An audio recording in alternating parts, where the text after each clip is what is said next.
was very surprised at the religious fervour, but I was equally surprised that they had, I think, about 3 committees all trying to do good up there, and they were always fighting. I believe now they finally got themselves organised, and there is just one person. But it has been cleaned up. There are plans to get water up there. It really is a site that deserves to be protected.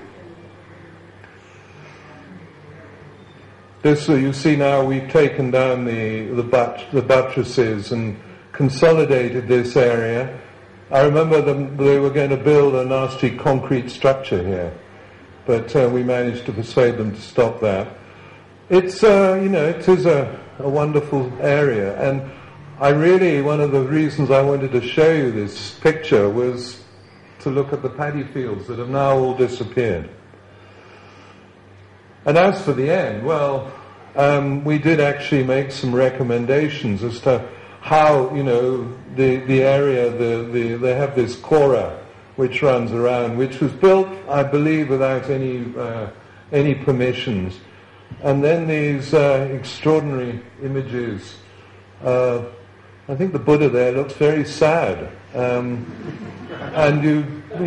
I can fully realize why, because it's so out of character, so out of proportion, and I was unable to actually find out who actually did it, but this is not the way you treat a historic site. I mean, I'm not in any way condemning the religious fervour, but it's producing something like this in an area that is still part of the monument zone. Now this is where the fun begins, okay? I told you I would show you. Am I running out of time? Oh. Well, another. Yes, okay. But this was my really. Sorry? Yeah, well, I'm sure there will be no questions. Anyway, it was actually one of our brainwaves. I had this bunch of students, architectural students, who wanted to come out from Bristol University to do a project. And we scratched our heads for a while wondering what to do. And then suddenly I came up with this idea of actually doing a program for the Teku Tapatali Conservation Project. And we do the report is still around. It's gathering dust, I think, in quite a few offices. But I really now feel that I would like to get this thing going again. This was a very interesting map. It dates from 1802-03, and it shows the actual section of the river. This is the Bagmati, and the bridge is they didn't exist in those days, but the area that we were talking about is this section here with the Vishnumati coming in. This blob here is Kathmandu city. And these are some pictures showing that area, and really the purpose of showing you this was to show you, I mean, this is obviously Kathmandu, but to see the area of space around, and particularly on this side of the river. Also to see the way the river is flowing, fairly full. Unfortunately, I cannot give you the date of that picture, but this was taken in 1972, and this is the area that we were working on from here, right the way through, up to the road, the present road. Those of you who know it will, fully realize the enormous significance of this area. Not so much the Tapatali end, but certainly the area, the Teku area, which, who knows where Nepal got its name from? At this confluence, there is records of an old sadhu who used to sit here meditating and his name was Ne. And supposedly Nepal got its name from the fact that this little guy was sitting there praying. I love the story, and I somehow wish he was around now, actually. But anyway, I mean, the whole area, all the way along, there are about 6 or 8 major temple complexes, ranging from the Rana style up at this end to a beautiful temple, the Lakshmishwar, which I will show you pictures of. It all becomes a little bit clearer, but there you are. Comparison. This was 1994. This was at the time when we did actually do the survey work. And look at the difference in the growth. Sorry, I've gone one too far. Also, the river, the pattern of the river, the way it's started canalizing, as it were. So that was taken just a few days ago, in fact. That's the river now, and this is the area. These are the ghats along here. Completely changed from what it was like when we were there. And this is this is during the dry season. But this is where the what's it called? The river that comes in, not the Dobikola, but the Tukuchikola comes in. And this is a very, very sacred area. Look at it. I mean, and you can see how the river has really channeled its way through, and the lack of water. I mean, if it was shallow and spread, it would still be able to cover the area. But these are the ghats, and I can remember when I first came, walking along this area, and the water was just down there. Unbelievable. I mean, it's no joke when I talk to my friends and they say, how long have you been in Kathmandu? And I say, well, quite a long time. I can remember when people were swimming off the Bagmati Bridge. Enough said. So we did a very extensive study, and you can pick up the green areas were the open spaces.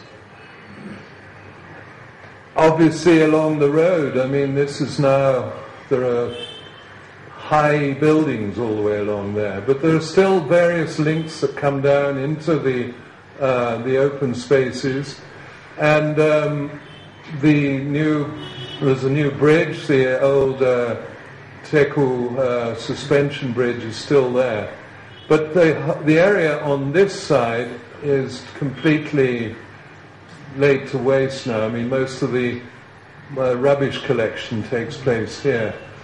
And then the actual confluence, this area is still, there's a lot of very old and interesting pieces of history along here.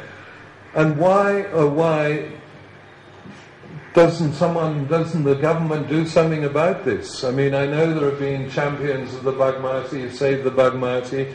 We had a lot of people who were very keen to take up this project, but nothing ever happened. The UN were going to put a garden in there, which may have controlled it a little bit on this side. And why? I was going to tell you, I was going to answer the question, why did we start this project? Very simply, because the idea was that we would create an open space for people who basically lost the open spaces around the Hanumandoka.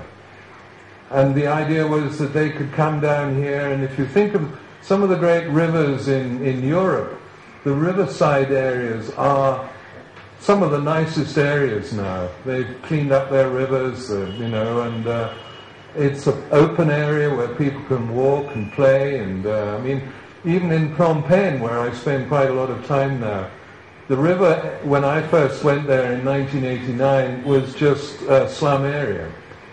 And now it's been cleared right the way through, And it's a lot of fun just walking along there, all people doing yoga and playing badminton and walking, and it's a space entirely for the local population. And Phnom Penh, rather like Kathmandu, is expanding very, very rapidly. So, again, these are pictures of what it was like when there's no water. These are the ghats that I showed you just now. Squatting areas, I mean, it was a nightmare when we were working up there at that time. And, I mean, the squatting areas were along here. I think I didn't get there this time, but I think they've been shifted now to the other side of the river. But look at it, I mean, it's idyllic when you see when the water is actually running along by the ghats. But this is deep and narrow. And the temple is quite an interesting temple complex, and I can't remember all their names now, but Lakshmishwar is the one that I wanted to show you more about. But these high-rises, I mean, need I say any more? So, I mean, one of the ideas was to create a monument zone which took in all the important religious structures, and was a way of protecting the river and the riverbank.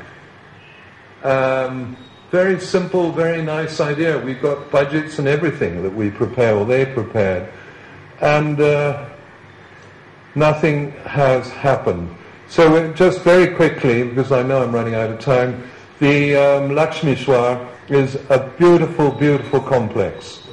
But look at it now. You know, this has the quality inside, and I haven't got many pictures, but these extraordinary windows, there's nothing like them anywhere else. And they're all just beginning to fall down. I mean, you can see how this one, the window's being chopped up. And the people in there as poor as poor. This was a courtyard running right the way around. And, I mean, a good 12, 20 meters has fallen down since I was last there. And, you know, the actual temple itself has some really beautiful features. But I'm sorry. I think I missed a slide. Anyway, very quickly, again, it's a bit of PR and publicity. We're in the process, that's JSA, are in the process now of developing a proposal for Changunarayan. Again, another space place. I didn't realize this until last week, that I could associate it with this talk. The idea being to establish a program to look after the monument zone. This is the way up from the car park, but it extends quite far. I don't know whether I've got a map on it, but this is one of the very few places where the car has not penetrated yet. And so what we want to try and do is to recreate the concept of a totally pedestrianised area, providing decent access, and to stop any untoward construction. This view over here looks over across the valley, and it's very, very special. So there's a lot to be done, but this is the main access route, and